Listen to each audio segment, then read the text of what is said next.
Assalamualaikum warahmatullahi wabarakatuh. Halo teman-teman semua, kami dari Plastika Program Studi Teknis Bahasa Inggris. Nama saya Rara Ampirsya. Dan saya Yemi Aisyah Santri Barokah. Jadi pada video kali ini teman-teman, kami akan membahas mengenai pertumbuhan dan perkembangan individu.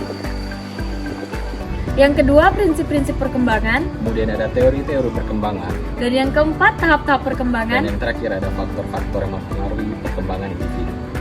Oke, jadi teman-teman, pertama saya akan menjelaskan definisi dari pertumbuhan dan perkembangan. Pertumbuhan dan perkembangan merupakan dua proses perkembangan makhluk hidup yang berbeda. Yang pertama, pertumbuhan. Pertumbuhan itu adalah proses pertumbuhan di mana ada peningkatan volume atau penambahan ukuran tubuh pada manusia. Contohnya seperti peningkatan berat badan, tinggi badan, dan lain sebagainya. Kemudian ada perkembangan. Perkembangan biasanya mengacu ke aspek yang lebih kompleks seperti perkembangan pada aktivitas, perkembangan kognitif, perkembangan bahasa, dan lain sebagainya. Pertama ialah perkembangan tidak pernah berhenti, di mana perkembangan manusia tidak akan pernah berhenti selama hidupnya.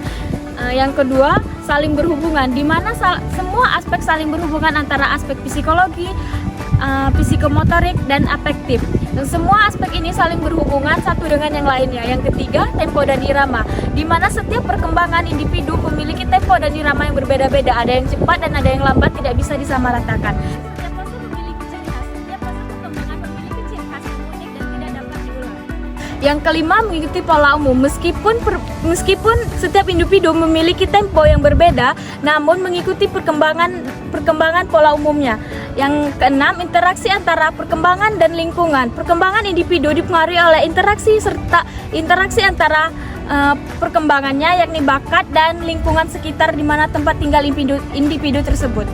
Oke, selanjutnya ada teori-teori perkembangan. Yang pertama ada teori psikoanalisis dari Sigmund Freud. Menurut Freud, perkembangan individu itu dipengaruhi oleh pengalaman-pengalaman yang diperoleh dari lingkungan dan oleh proses ketidaksadaran. Psikoanalisis ini bertujuan untuk mengobati penyimpangan mental dan syaraf melalui analisis motivasi, emosi, konflik, dan sifat-sifat karakter. Kemudian yang kedua ada teori Erik Erikson. Erikson mengemukakan bahwa perkembangan kepribadian dengan kecenderungan bipolar. Tahap-tahap ini meliputi yang pertama ada masa bayi, ditandai dengan adanya trust, mistrust.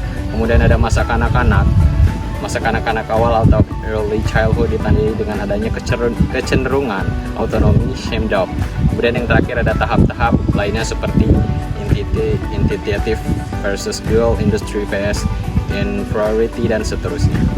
Baik, selanjutnya saya akan menjelaskan tahap-tahap perkembangan. Yang pertama, masa sebelum lahir, yaitu sekitar 9 bulan atau 28 hari. Yang kedua, infansi pada umur 0 sampai 2 tahun. Fase ini dimulai setelah kelahiran berakhir sejak sekitar 2 tahun. Yang ketiga, babyhood, dari umur 2 minggu sampai 2 tahun. Fase bayi dimulai setelah minggu kedua hingga usia 2 tahun. Dan fase yang terakhir, childbirth, pada umur 2 tahun sampai remaja, mulai dari usia 2 tahun hingga masa remaja, termasuk tahap pra-operasional.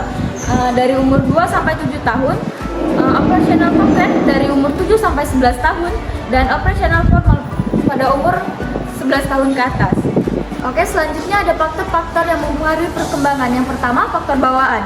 Faktor bawaan atau androgen, yang pertama ada genetik, warisan dari orang tua yang mempengaruhi sifat fisik dan psikis anak seperti kemampuan metabolisme dan ciri tubuh. Selanjutnya, hereditas. Semua ciri atau karakteristik anak diwariskan oleh orang tua, termasuk potensi baik fisik maupun psikis seorang anak tersebut. Selanjutnya saya akan menjelaskan mengenai faktor yang membentuk perkembangan individu dari faktor lingkungan. Yang pertama ada pola asuh orang tua. Pola asuh orang tua tentu sangat berpengaruh pada perkembangan individu karena orang tua menjadi pedoman atau contoh bagi seorang anak. Kemudian ada lingkungan sekitar. Lingkungan sekitar tentu berpengaruh karena di mana tempat anak itu tinggal. Disitulah juga pembentukan perkembangan individunya dibentuk. Kemudian yang terakhir ada nutrisi.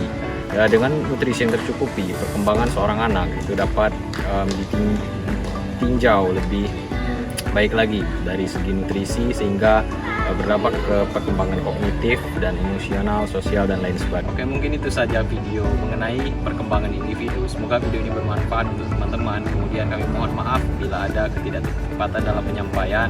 Kami akhiri, wassalamualaikum warahmatullahi wabarakatuh.